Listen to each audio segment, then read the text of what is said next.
Welcome to this community update in which we share a little bit of the development of the school over these last few months. It's been a few months since we've last talked to you about the progress that's been made here in this amazing space, the Rosewood Centre. We felt it was time to bring you up to an awareness of what's going on. So here I am on Court 1. Immediately next to me here, Court 2, the main show court, we can see the change rooms beginning to be formed up. Above the top of that will be a new bridge that will connect the avenue directly with the Rosewood viewing area and the classrooms. It's going to be very exciting when that's taking shape. Of course, above me is the complex systems of the roof. The roof takes many weeks to complete, and we need to ensure that it's absolutely perfect. To some extent, I like to think of this as a bit of a metaphor for the school. All of the intricate parts hang together to make a resonant and complete whole. I think you'll agree with me that real progress has been made. Come and see the next space.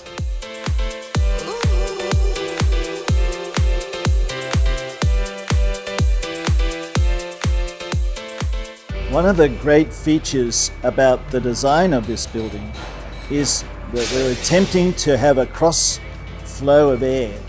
And so where I'm standing here will look straight across the top of Rosewood Field, but it'll also allow ventilation to occur naturally through louvers that connect the nor'easter straight through onto Rosewood Field to take advantage of Sydney's natural climate. I think that's really an important feature of how this building is designed.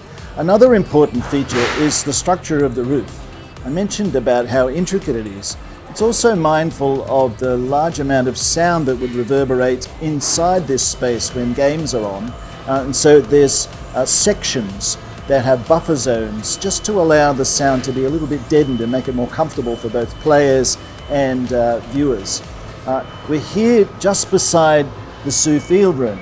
This will be an important space for hospitality for our guests, for our students, and we'll also have forums and seminars and gatherings, informal and formal, inside this space. We can't wait for it to open.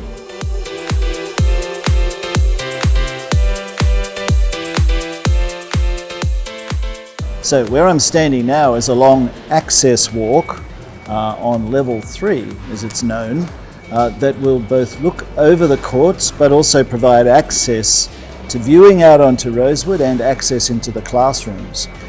We're looking here at Court 5. Court 5 is, whilst it's long enough and wide enough for international standard, it's not tall enough. And to some extent we're making a virtue of that by making that a scaled space for our younger players so they don't feel lost in the building. We think that's an important feature. In a few weeks' time, we'll start seeing glass appear on the western wall and then gradually around the whole building. As that begins to appear, the scaffolding will gradually come down. That'll be a very exciting day when that occurs. We also notice some skylights. Wherever we can, we are using natural light to reduce the amount of artificial light that has to illuminate the courts. And these skylights go right to the roof and will provide a very attractive feature and a very comfortable and natural way to make the building work for us.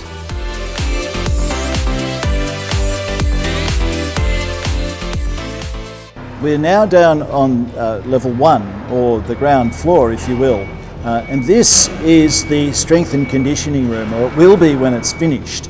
It's a very large space. I believe that we've bought enough equipment to fill it, but we can imagine that this will be a hive of activity.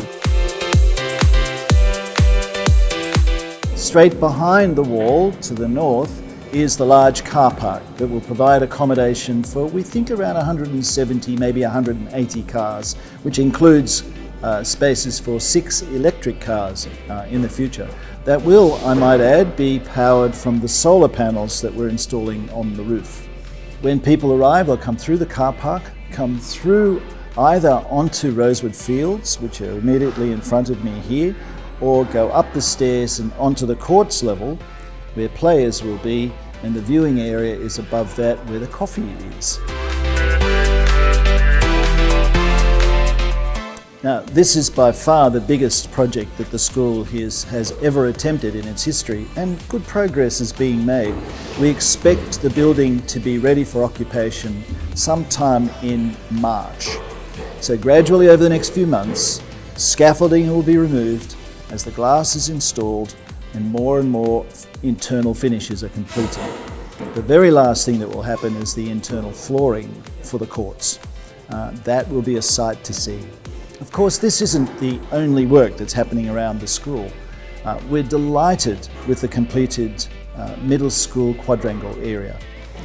The students are already enjoying it for a wide variety of purposes, many of which we hadn't even imagined.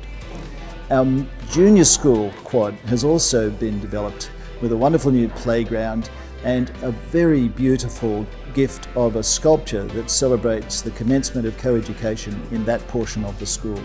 Together, all of these things are happening in order to enrich the lives of our students, to present our school well for families both here and who are coming, and also to hand on to future generations of people a really beautiful set of facilities of the kind that we have inherited ourselves in this generation.